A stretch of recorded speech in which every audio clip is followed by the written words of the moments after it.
अस्सलाम वालेकुम वीडियो ਦੇ ਭਰਾਓ ਕੀ ਹਾਲ ਹੈ ਠੀਕ ਹੋ ਸੇ ਠੀਕ ਹੈ ਉਮੀਦ ਹੈ ਸਭ ਲੋग ਠੀਕ ਹੋਵੋਗੇ ਖਰੀਅਤ ਨਾਲ ਹੋਵੋਗੇ ਤੇ ਫਿਟ ਫਾਟ ਹੋਵੋਗੇ ਮੈਂ ਇੱਕ ਦਫਾ ਫਿਰ ਆ ਗਿਆ ਤੁਹਾਡੇ ਆਪਣੇ ਚੈਨਲ ਸ਼ਾਰੀ 99 ਤੋਂ ਤੇ ਅੱਜ ਤੁਹਾਨੂੰ ਅਸੀਂ ਦੱਸਣਾ ਹੈ ਕਿ ਲਾਹੌਰ ਦੇ ਵਿੱਚ ਜਿਸ ਤਰ੍ਹਾਂ ਕਿ ਤੁਹਾਨੂੰ ਪਤਾ ਕਿ 103 ਕਬੂਤਰਾਂ ਦਾ ਪਿਆਰਾ ਉੱਡਿਆ ਤੇ ਉਹਦੇ ਸ਼ਾਟ ਬਣਾ ਕੇ ਮੈਂ ਤੁਹਾਡੇ ਵੀਰਾਂ ਭਰਾਵਾਂ ਵਾਸਤੇ ਜਿਹੜਾ ਨਾ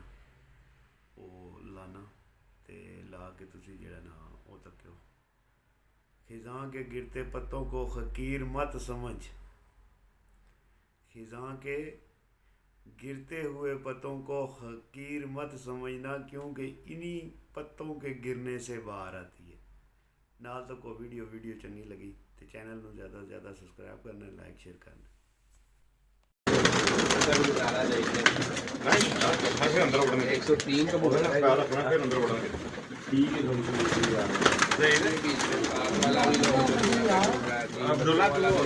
इधर होना इधर हो पीछे चलो चलो दोस्तों अंदर आई जा ऐसा जगह खाली करोगे ना तेरा निकला के डाल के खाली हो रही है हेलो जनाब हेलो बाजी आया उन्हें निकल जाते मैं जो डरते फिर वापस हो जाते ने अन्य बंदे वेच के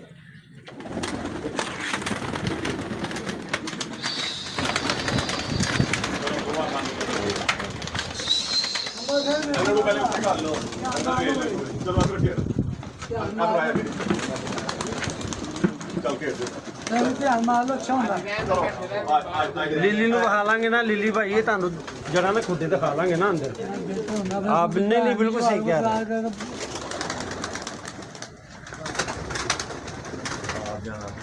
ਨਹੀਂ ਉਹਨੂੰ ਪਤਾ ਹੈਗਾ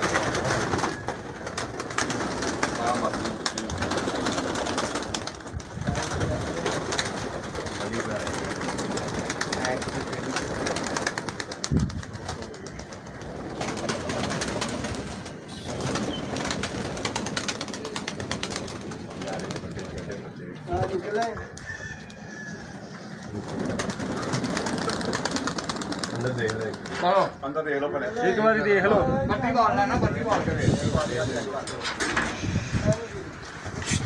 पूरे लो ये पल्ला हो गया ये 103 का दोस्तों तारीखी पल्ला है ये तारीखी रुक जा इधर से कट ले इधर बजेंगे अपने घर के दो ये टुकड़े मेरे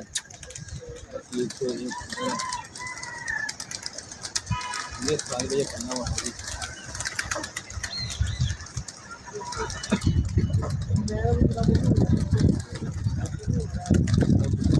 ये देखिए माशाल्लाह वाह बहुत तेज चल रही है दोस्तों ये देखें हाय हाय माशाल्लाह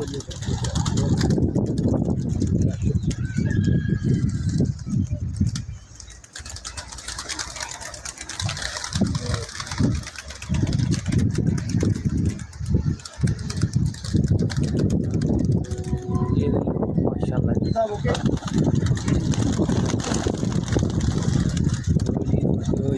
दोस्तों माशाल्लाह चेक करें शौक चेक करें ये जी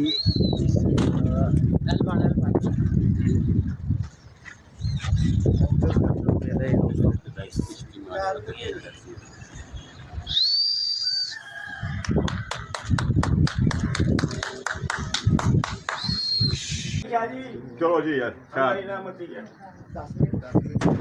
चल थक गए नाल ही तो झंडी मारन दा शौक ही बड़ा सी नाल 2 मिनट नासा फुल गई ने दुमड़ी नु मासा किस बनाना फिरदा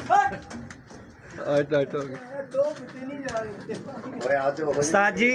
ਮਾਸ਼ਾਅੱਲਾ ਤਰੀਖੀ ਪੱਲਾ ਹੈਗਾ ਜੀ 103 ਦਾ ਲਾਹੌਰ ਸ਼ਹਿਰ ਦੇ ਵਿੱਚ माशाल्लाह जी देखो मैं कई गल कर रहा था ਅਸੀਂ 31 ਉਡਾਏ 21 ਉਡਾਏ ਹਾਂਜੀ 51 ਉਡਾਏ ਠੀਕ ਹੈ ਕਿ ਨਹੀਂ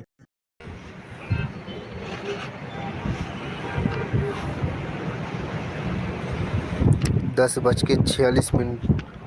10:46